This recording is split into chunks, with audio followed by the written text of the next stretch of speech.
welcome back. We are going to review Chapter 2 this week.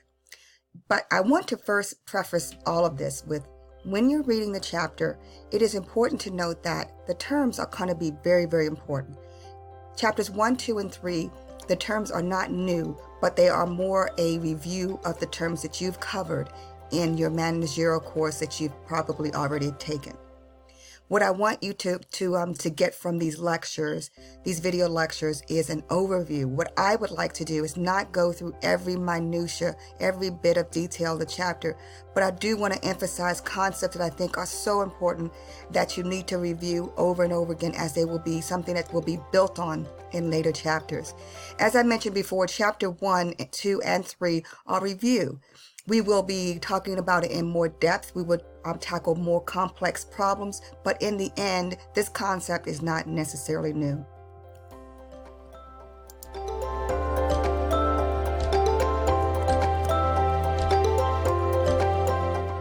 Cost, concepts, and behavior. Very important information that you're going to need. But before we start, we want to talk about what is the term cost. And again, there is a very big difference between managerial accounting and financial accounting. And right now, we really need to make certain that our focus remains on the managerial side of things. We're not going to be beholden to GAAP and all of its principles, although they are very good, won't serve our purpose in this course. So you're going to see some terms that are used very differently, not hard to understand, but very differently. So understanding what cost is, how costs are presented on financial statements, how what is meant by cost allocation. We're going to talk about material, labor, overhead costs, all of those types of costs in the production process. We're going to talk about cost behaviors, whether it be fixed, variable, or semi-variable, or even step costs. We're going to talk about components of product costs and understand the distinction between financial and contribution margin income statements. Very big difference between the two.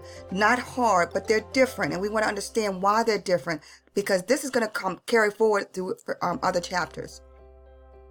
So, cost is a sacrifice of resources. We know that. I mean, it's basically what you spend for something, okay? You buy something, you get something in return, an asset of some sort. So, a sacrifice of resources. So, a cost can be broken into opportunity costs, costs that we have to spend for the future or the past. Present, past, or future cash outflows. Opportunity costs are going to be a foregone benefit from which a best alternative action is selected. Cost that's charged against revenue is also an expense. So, and what does it mean by expense? You know what that means. We're going to be talking about expenses that we incur, or expenses that have resulted of receiving some type of benefit. What makes these costs a little bit different? How do they all fit in? I would suggest understanding what a cost is and how to apply the different types of aspects of cost to a given scenario. Sorry about that.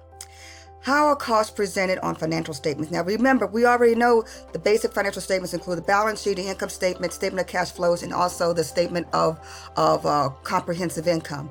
So then, how do we see these costs being different? Let's look at the one we have in front of us, which is our income statement, as you would normally see in a financial accounting type of financial statements. You know, your revenues, you have your cost of goods sold, and you have your gross margin, and you have your marketing or your other administrative costs, and you have your operating profit before taxes. Again, this is nothing new. What I would think would be different if we look at it from a perspective of how we're going to review the statements if we're using things, or we're talking about it from a cost perspective. How does cost financial statements look like, and where are they shown on those statements? That's really what this particular section is trying to show you. How they looked, how they presented on those statements. And here we have the income statement. Now, what we see here is costs incurred to manufacture the good is going to be our cost of goods sold. And this is something that's not new, but remember, it might very well have a different role in cost accounting. But remember, this is what costs are. We're going to accumulate costs that we've incurred to produce a product. That's essentially what cost of goods sold is. So the manufacturing environment which is the emphasis right now in this chapter, is going to be costs relating to inventory that we are producing some type of product. So manufacturing costs is going to be costs related to inventory. Product costs, those costs like direct materials or indirect labor, etc. Period costs are going to be non-manufacturing costs related to a firm. So period cost is going to be recorded as an asset, and it's going to be expensed as inventory cost of goods sold. For example, we have our raw materials inventory. We move our raw materials inventory to work in process. Then we move it then to cost finished goods. Once that item is sold, it's removed and it's moved out of finished goods into cost of goods sold. And that's basically what product costs in that section is talking about. Period costs are going to be costs for financial reporting purposes, and it's incurred. And again, we're contrasting both because we want to be able to see the differences. As you move more and more into cost accounting in this course, you're going to see some very, very big differences. So let's deal with those differences and not say that one is right or one is wrong, but that they're different and have different roles. Direct and indirect manufacturing costs. Direct costs are going to be costs that can be directly traced to the production of a product or the manufacture of a product. And those would be traceable. Direct labor, again, the same thing. Let's give an example. If you're talking about manufacturing an automobile, the direct costs associated with the automobile are going to be the actual parts that they put together to actually form the frame, as well as all of the internal workings of that vehicle. Those are the materials. And individuals who work specifically on putting that vehicle together is going to be direct labor, not the supervisor, but the actual assembly workers. For example, indirect costs cannot be reasonably directly related to that cost. We can't directly relate it to the cost of that product. It's indirect, but it is essential part of it, but it's not direct. So you can't easily trace the product cost or that cost to that product. Manufacturing overhead, again, those are costs that we are going to like overhead costs, meaning rent would be an overhead cost. Supervisors are going to be like an overhead cost, for example. So they're going to be all production costs with the exception of the direct materials and direct labor. So knowing that relationship, again, this is not something new. We've already gone through this in our other course. We're going to review these costs, and we're going to review them because it's going to be something that we're going to be using constantly in the chapters that follow. Prime costs, conversion costs. Prime costs are going to be the primary costs. Conversion costs are the ones that we're going to convert the materials into a product. And again, the direct materials and direct labor and manufacturing overhead. So again, these are different terms that we're going to be using. Understand what those terms mean, how to apply them. And remember, this chapter is a very good review, I think, of costs. How do we market our costs? The costs that are necessary to sell our product, and examples are on the right-hand side. This chapter is going to be very, very helpful because it's going to be introducing you to some new terms, which are very few, and going to be introducing terms that you've used before in the past. My goal for you will be to be aware of those terms, understand what those terms mean, so that they can be applied in various scenarios that we'll be going through over the past 12 weeks. How do we allocate costs? And again, assigning indirect costs to products, services, or business units. So we're allocating those costs. We're taking the costs, we're combining them all together, and then in a specific format, we're going to spread those costs to the various products or services as directed. So we want to define what the cost pool is. What are the pools of costs that we're going to be allocating? And then we're going to determine the allocation rule. How are we going to allocate it? Based on, we could base it on, I would say, departments. We can base it on square footage. We can base it on products and sales, or how many products that we produce as a whole. Again, the allocation rule has to be determined. And then once we determine that, we assign a cost to those pools and assign it to a specific product or a specific line of products or department or customer, if you're talking about cost accounting for customers. And then again, cost accounting for service organizations are going to be like audit firms or legal firms, where they take costs and they apply them to specific jobs or specific customers in those jobs. So here's an example. Again, what we want to make certain is clear is cost allocation is quite simple. really knowing what the base is going to be important. So the cost pool is going to be our IS department. We are going to take our I would say information technology department and allocate those costs to the various departments, in this case East Coast, West Coast. So if our allocation of costs is $1 million, we're going to allocate it based on the revenue those two departments or those two areas generate. And if you do the simple math, 80 million out of 100 million gives you 80%, and then 20 million out of 100 million gives you 20%. So using the cost pool of $1 million and determining we're going to base it on the revenues of those particular areas generated, we can say how much we're going to allocate those costs 80-20. And that's basically what we're doing here. So, and this is just how this looks in terms of what the cost allocation would be, given the allocation rule is going to be based on the area 80-20 split. So, details of manufacturing cost flows. Again, cost flows we just mentioned a little while ago was we've got our manufacturing environment. We are actually manufacturing a product. So when we buy our materials, our raw materials, we're going to put that in our raw materials inventory until we begin the work. When we begin the work, we're going to move that inventory items, raw materials, and we're going to move it to work in process. And that's when process begins, but not complete. When we are done, everything need to be done for that particular product we manufactured, we then move it to finished goods, in which case, here is an example of how it looks. We buy our purchases, then we have our materials ready for sale. We subtract ending inventory or ending raw materials inventory, and we get our raw materials transferred to WIP. WIP is going to be our work in process. And then we transfer direct materials into our work in process. We transfer in our direct labor. We transfer in our manufacturing overhead to come up with our total manufacturing costs. Then we have our ending WIP. That means that we have to determine what our goods that have been completed and transferred out to our finished goods inventory, which you see in the next screen. And again, this is something that we have gone over before in our managerial, so this is just going to be review. But here is a cost of goods manufactured and sold statement. And again, there's no major differences. We go from the top to bottom. We start with our beginning inventory. In our beginning work in process, we talk about all the costs that we have added in this case, materials, and then our labor, and then our manufacturing overhead. So we come up with $27,300 of costs incurred. Now we have to consider, what do we have left? If we've sold everything, what is our work in process at the end? That's our $620, and that gives us our cost of goods manufactured. Very important information, because this cost of goods manufactured is going to show up on your income statement. And here we go with our ending inventory. We have to subtract that. So get familiar with the presentation of that information, get familiar with what it looks like and what data it actually is using and how it's using it. Very basic computations, but we want to just get familiar with looking at the cost of goods manufactured statement and how it fits in with the income statement. And here's an example of that. Cost behavior. How does cost act like? What does it act like under certain circumstances?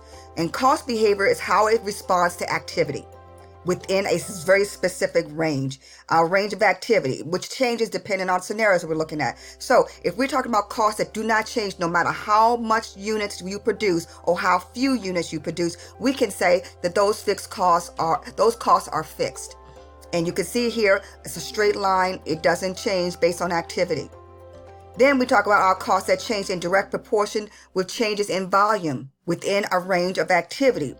So it varies from time to time, because the more we produce, the more it costs. The less we produce, the less it costs. Again, direct proportion. Then we have our range. And again, the relevant range is going to be, how many are we going to produce? How many are we going to produce for this period of time? That's going to be our range. Very, very simple. Don't let the terms overwhelm you. The relevant range is going to be the range of activity for that particular product or service.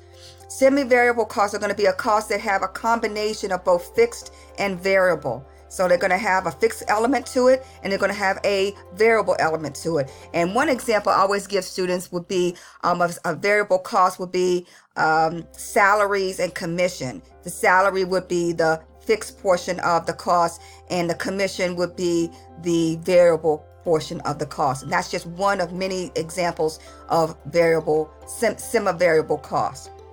Step costs. In your previous, let me go back to this one here. In your previous course called Managerial Accounting, we used the term mixed cost.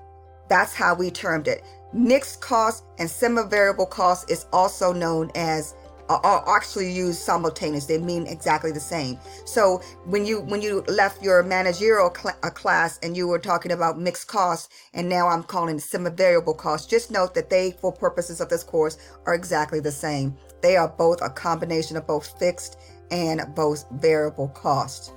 And that's most important. And I wanted to go back to explain that because it does throw you for a loop. That's a different term that we didn't use, but the corresponding term would be mixed cost.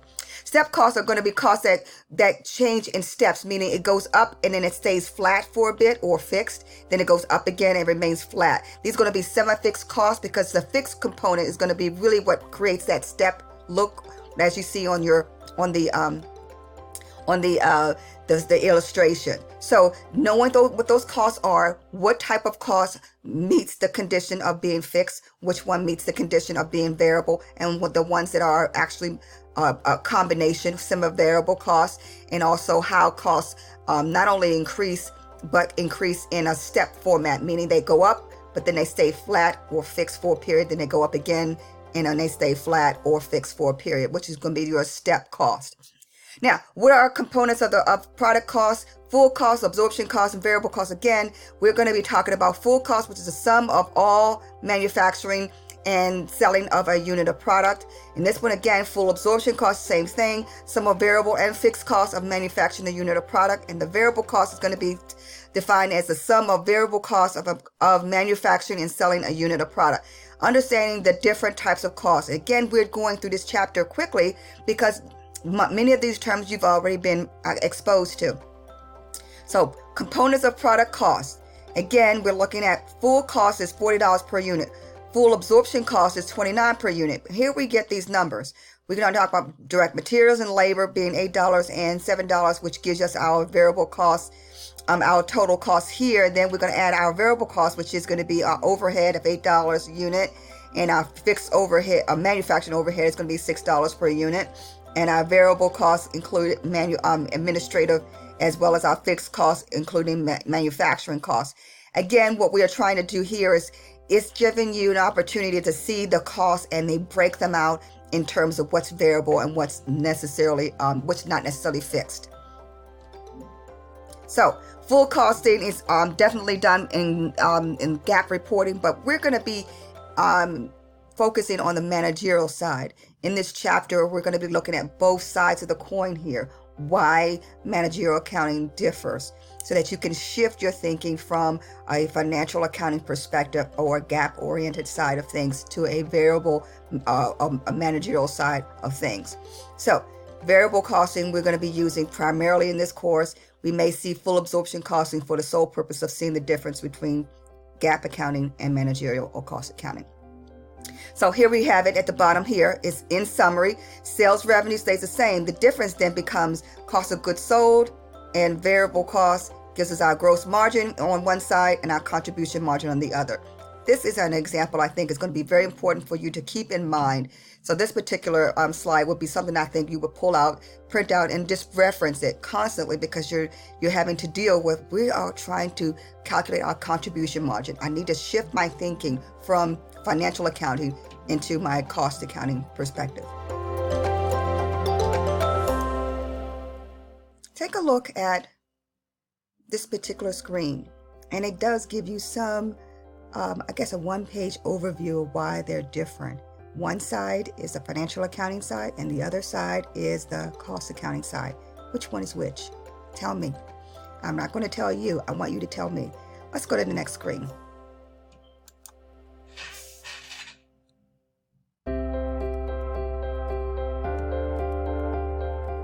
Look at this one. The income statement using variable costing. Here we are concerned about, here's our sales, here's our variable costs, and again, it tells you the variable manufacturing costs and the variable marketing and administrative costs, all here, which gives us our contribution margin. So now we have Our first calculation. How do we calculate contribution margin? We take our sales minus our variable costs, gives us our contribution margin. Now, to get our operating profit, we want to take out of that number our fixed cost. So, as we go through this chapter, it's kind of important to note that many of the concepts in this chapter are not new. What we want to help you do is to make that transition from a financial accounting perspective to a cost accounting perspective. There are some notable differences.